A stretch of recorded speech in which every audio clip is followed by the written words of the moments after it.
Welcome to Life Stories. Imagine this. The moment you've been dreaming about your entire life, your wedding day, turns into your worst nightmare.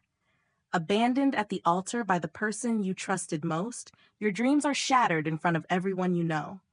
But just as your world falls apart, a stranger walks into your life. A man whose name alone sends shivers down the spine of everyone who hears it. What happens when the man who could destroy everything instead offers you something far more dangerous? Protection, control, and a past you never knew existed. How far would you go to escape your past, even if the one offering you freedom is the same person who built an empire on fear? Stick with us to see how one woman navigates betrayal, survival, and a love that might just be the key to both her future and her freedom. Now let's dive into the story. The church was silent. Jessica sat in her wheelchair, the weight of the moment pressing down on her chest. The soft fabric of her white wedding gown hung limply around her, its beauty now a cruel reminder of a future that would never be. Her hands trembled as she gripped the armrests, her palms slick with sweat. The moment she had dreamed of for years, the moment when she would finally belong, had shattered before her eyes. Daniel stood before her, his face twisted in discomfort, a man she once thought would love her forever. But now, as he looked down at her with cold eyes, his words cut through the air like a blade. "I can't do this," he said, his voice steady but devoid of the warmth she had once known. "I can't marry someone like you." Jessica felt her world collapse. The people in the pews, her friends, her family, shifted uncomfortably, some whispering, others watching with morbid curiosity. No one moved to stop this. No one even dared to protest. A handful of nervous glances were exchanged, but no one took action. Her heart, once full of hope, was now a hollow shell. "You knew what you were getting into," Jessica whispered, her voice barely audible. "You said it didn't matter." "I was wrong," Daniel responded, his words biting. "I thought I could handle it, but I can't spend my life with someone who needs so much." She couldn't understand. She had given him everything, her heart, her soul, the belief that love could conquer anything. And now, as he turned his back on her, she wondered what had gone wrong. Was she not enough? Was her disability too much for him to bear? The ring he had placed on her finger 6 months ago now felt like a shackle binding her to this moment of betrayal. But before she could react, the heavy church doors slammed open, and a collective gasp rippled through the crowd. Every eye turned toward the entrance. A figure stood there, tall, imposing, a silhouette against the bright daylight. Even without seeing his face, the aura of danger around him was unmistakable. He moved with a predator's grace, his every step deliberate and measured, as though he was used to being feared. The whispers started, "Victor Blackwood." The name alone caused people to cross the street when they saw him. He was the city's most feared business magnate, a man whose reputation was written in blood. What business could bring such a man to a wedding? As he moved down the aisle, Jessica felt an unsettling mix of dread and curiosity. His black suit was immaculate, his expression unreadable. Two men flanked him, one older, his face scarred, the other younger, with cold, piercing eyes. Their presence was enough to send a chill through the entire room. The wedding guests instinctively shrank back as they passed. Daniel's face drained of all color. "Mr. Blackwood," he stammered, his voice a mix of confusion and fear. "I don't understand." Victor did not acknowledge him. His dark eyes were fixed solely on Jessica, and she felt an odd tremor run through her.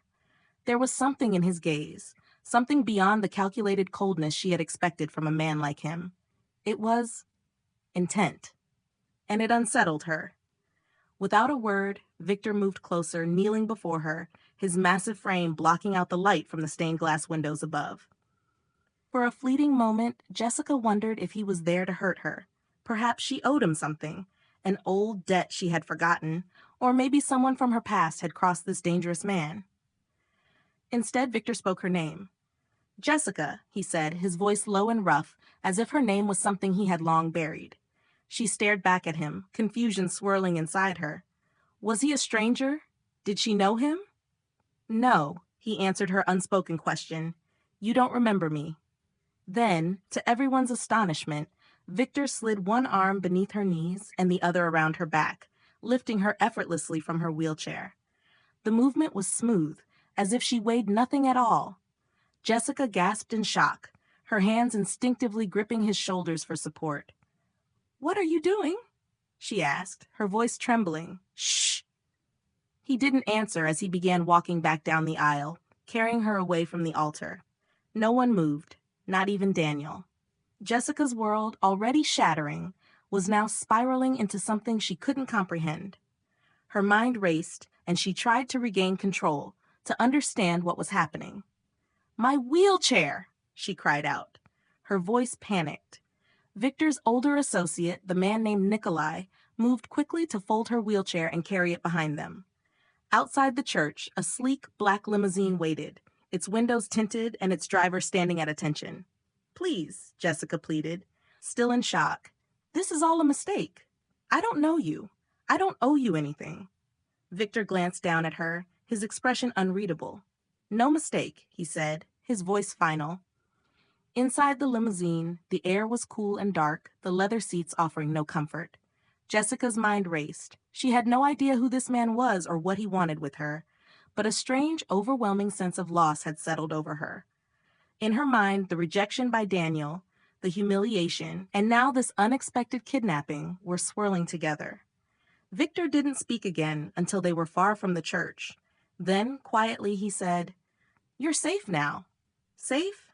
She could hardly believe the word. In this strange world where she had gone from being a rejected bride to the captive of a man whose very name sent shivers down her spine, what did safe even mean? Would you stay with someone who had protected you for years, even if it meant facing a world of danger?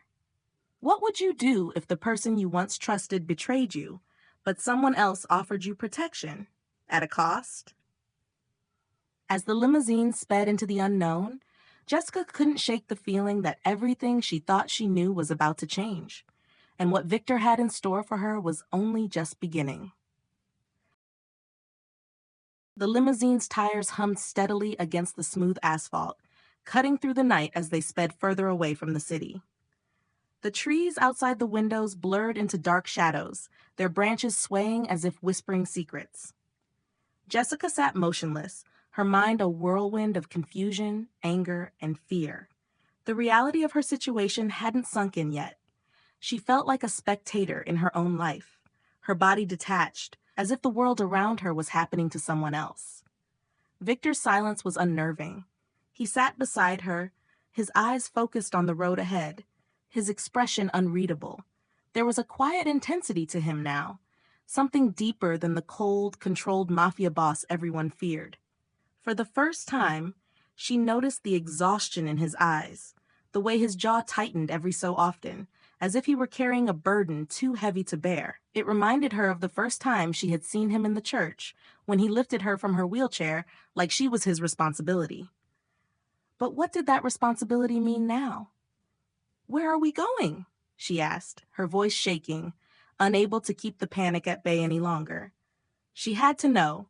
She had to understand what this man wanted from her. Victor glanced at her briefly before returning his gaze to the road. His fingers gripped the steering wheel with a firmness that betrayed his inner tension. "Somewhere safe," he said, his voice low, but there was something in it, something that didn't match the cold certainty of his words. "Somewhere safe." The words echoed in her mind, but she couldn't shake the feeling that safe was just another way of saying controlled. She had no idea what his intentions were, what kind of world she had been pulled into. All she knew was that she had never felt more powerless. As the vehicle turned onto a winding road, leading them out into the countryside, Jessica's thoughts spiraled. The church. Daniel. The humiliation. How had she gone from preparing to marry the man she loved to being abducted by a notorious crime boss? What had she done to deserve this? Was this really happening? Or was she just caught in the aftermath of a nightmare she couldn't wake up from? The silence stretched on, oppressive, until Jessica couldn't take it anymore. "You're doing this because of my disability, aren't you?" she blurted out, her voice sharp with frustration and something else, something she couldn't quite identify, but it felt like a raw, bitter wound opening up. Victor's jaw tightened, and for the briefest moment she saw something flicker in his eyes, something almost like guilt. He didn't respond right away, but then, after a long pause, he spoke, his voice rougher than before. "It's not about your disability, Jessica." His words were laced with an emotion she couldn't place. "It's about protecting you from everything you don't know about, from the things you can't see coming." She met his gaze, feeling the weight of his words press against her chest. "I don't need protection," she said, her voice breaking. "I've lived my whole life without it. I don't need you to fight my battles for me." Victor's expression hardened, his eyes narrowing slightly. "You don't get it," he murmured, more to himself than to her. "You never did. You never had to." He looked away, his gaze distant, as though lost in a memory that no longer had a place in this world. The words hit her like a slap, but before she could react, the car slowed to a stop. The thick woods surrounding them seemed to close in, and for the first time, Jessica felt a deep sense of foreboding. The mansion, when it finally appeared, wasn't what she had expected. The imposing structure loomed before them, an old stone mansion that looked as if it had been there for centuries. It was far from the lavishness she had imagined a mafia boss would call home. No ostentatious displays, no gold-trimmed luxury. Instead, there was a quiet, eerie strength to it, a presence that demanded respect without even trying. The high stone walls around it created a sense of isolation, as if the mansion was its own world, removed from the rest of civilization. Victor didn't give her a chance to react before he was out of the car, moving to her side and lifting her from the seat with a gentleness that betrayed the fierceness of his reputation. She didn't resist, not because she wanted him to carry her, but because, in that moment, she realized there was no point in fighting. She didn't know where she was or what he was going to do, but she knew that she was beyond the point of return. As they entered the mansion, a sense of unease gripped her. The atmosphere was thick with silence, the only sound the echo of their footsteps on the marble floors. The interior was cold, almost too cold. Dark wood paneling, heavy velvet curtains, and antique furniture that looked like it had been in place for 100 years. Nothing about this place felt welcoming. It was as though the mansion had been designed to shut out the world, to keep secrets buried deep inside its walls. They moved through several rooms before reaching a large, dimly lit space. A fireplace flickered weakly in the corner, casting long shadows across the walls. And there, sitting in the middle of it all, was an ornate chair, one that looked out of place in such a somber, shadowed room. Victor set her down gently, but there was something different in his touch now. The harshness was gone, replaced by a tenderness she hadn't expected. His eyes lingered on her for a moment too long, and for the first time, she saw the flicker of vulnerability in his gaze, the same vulnerability she had seen when he first carried her away from the church. "You're safe now," he said again, but this time it didn't sound like an order. It sounded like a promise. But Jessica wasn't ready to let him off that easily. "Safe? In your world?" Her voice was steady now, despite the tremor in her hands. "You think you can just shield me from everything? From the world? From the truth?" Victor didn't answer immediately. He stood there, his profile outlined against the low flames, his expression unreadable. "You don't understand," he said finally. "This world doesn't let people like you survive without protection. You think you're stronger than you are, but there are things out there, things you don't know about, things I can protect you from, but only if you let me." Jessica shook her head, her heart heavy with the weight of his words. "I don't need you to protect me," she whispered, the pain in her voice unmistakable. "I need you to let me go." Victor's gaze softened, but the flicker of doubt in his eyes was gone, replaced by something more resolute. "You don't get it," he repeated. "You're already mine, whether you like it or not. Would you accept being protected by someone who has shaped your entire world, even if their methods terrify you?" Jessica's life has just been changed in ways she never expected. Will she find a way out, Or is she bound to Victor in a way she can't escape? Find out what happens next in the final part of this story. The mansion was eerily quiet, the kind of silence that felt like it could swallow you whole. Jessica sat by the fire, her gaze fixed on the low flames flickering in the hearth. She had tried to come to terms with her new reality, but the weight of the past few days hung over her like a storm cloud. Victor's words echoed in her mind, a constant reminder of the life she had been thrust into, a life she never asked for. Victor, who had carried her away from the church, who had promised her safety, but in return asked for something she wasn't sure she could give. A part of her wanted to believe in his words, wanted to believe that he could protect her, that he would always be there for her. But another part of her, perhaps the part that had survived all these years alone, rebelled against the idea of being someone's possession, even if that someone was the most powerful man she had ever known. The days had passed in a strange blur. At times, the mansion felt like a gilded cage, beautiful and grand, but suffocating all the same. She had tried to escape it in her mind, to push through the walls of uncertainty and fear, but everywhere she turned, Victor was there, watching her, always present. His protective gaze felt like both a shield and a prison, and she wasn't sure how much longer she could endure it. One afternoon, after days of barely speaking to each other, Victor approached her in the drawing room. His footsteps were quiet, but there was something in the way he moved that told her this wasn't a normal visit. His usual confidence was gone, replaced by something else, something that looked a lot like vulnerability. "Jessica," he said softly, his voice low and filled with an emotion she couldn't quite place. "You were right about one thing." She looked up, startled by the weight of his words. "What do you mean?" Victor paused, his eyes searching her face as if he were looking for something he could never find. "I've been treating you like a possession," he admitted, his voice rough. "Like something I could control, something I could protect and keep safe. But in doing so, I've been holding you back. I've been taking your freedom away, and for that, I'm sorry." Jessica swallowed hard, the bitterness of the past days catching in her throat. She had tried to convince herself that Victor had no choice, that he was only doing what he thought was best for her. But the truth was more complicated than that. She wasn't a child anymore. She wasn't someone who needed to be saved. She had lived her life on her terms, in her wheelchair, and she had survived. And now, for the first time in her life, she had to decide what kind of woman she was going to be in this world.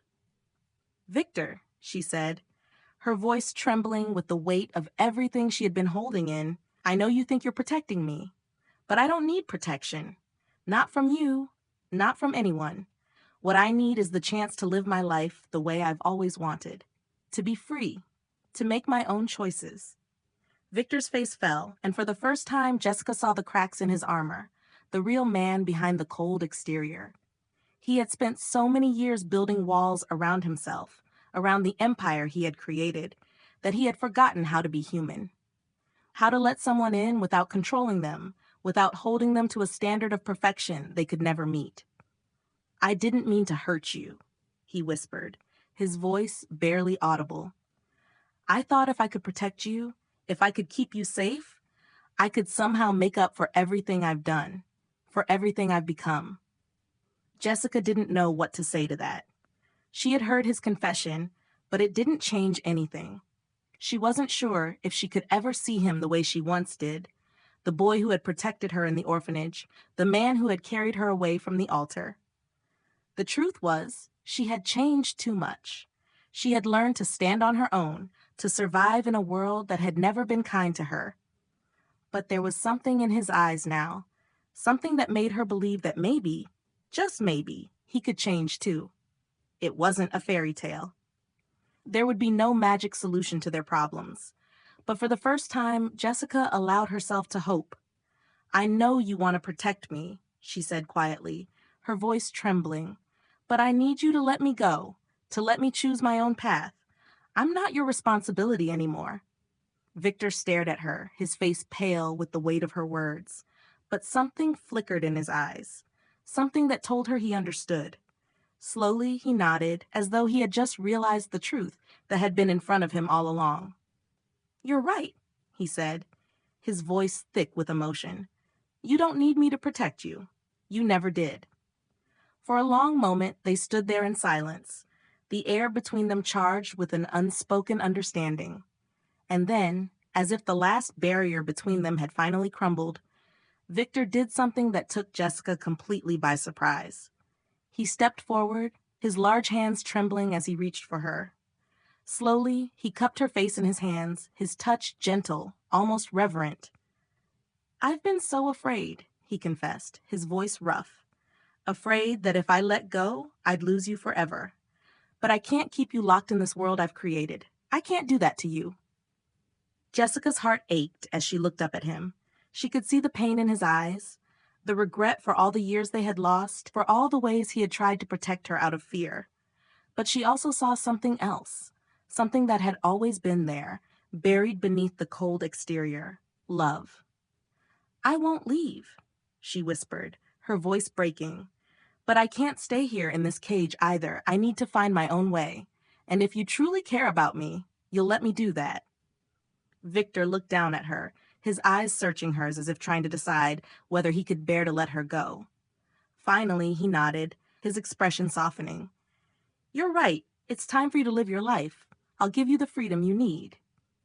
But just as she thought she might finally be free, a loud crash echoed through the mansion. The windows rattled, and the ground shook beneath them. Panic surged through Jessica's chest, her heart pounding in her ears.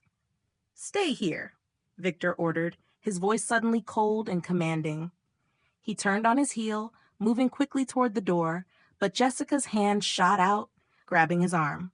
"No," she said, her voice desperate. "Don't go. Please." Victor's eyes softened for a brief moment, but the urgency in his movements didn't fade. "I have to. It's not over yet. Stay safe. I'll be back." With that, he was gone, leaving Jessica alone with the crushing weight of what was about to happen. She could hear the sounds of chaos in the distance, the familiar voices of his men shouting orders, the sound of gunfire, everything that had brought her to this point. What do you think Jessica will choose now that Victor has given her the freedom she asked for? Do you believe she can truly leave the life she's known behind?